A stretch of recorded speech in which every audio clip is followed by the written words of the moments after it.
Cette semaine, les champions du monde ont testé leur nouvelle voiture pour la saison 2025 de Formule 1 et il y a des choses à dire.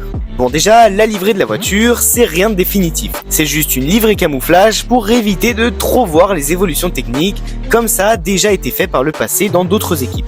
Mais nous, on va quand même essayer d'analyser tout ça.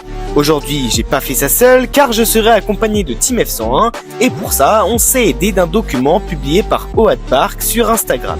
Salut à tous, on peut voir sur ce document que la voiture a été pas mal retravaillée aérodynamiquement depuis l'an dernier, surtout sur les côtés de la monoplace, avec par exemple l'entrée d'air au niveau des pontons qui a changé de forme et qui a pris une forme de P, tandis que les pontons ont eux été retravaillés et sont devenus plus profilés. Certaines sorties d'air ont elles été déplacées ou mieux intégrées à la carrosserie, et on peut aussi noter l'apparition d'ailettes au niveau des rétroviseurs et le fond plat qui a lui aussi été retravaillé.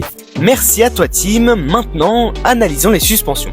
Déjà, pour ce qui est des suspensions arrière, peu de changements si ce n'est la suspension qui est plus visible car elle ne fait plus office de sortie d'air comme l'année dernière. On reste malgré tout sur une suspension type tirant, donc là, peu de changements. Pour ce qui est de l'avant en revanche, il y a plus de choses à dire. En effet, on remarque que le deuxième bras de suspension descend beaucoup plus bas sur la carrosserie comparé à l'année précédente, probablement pour fluidifier l'arrivée d'air jusqu'au ponton.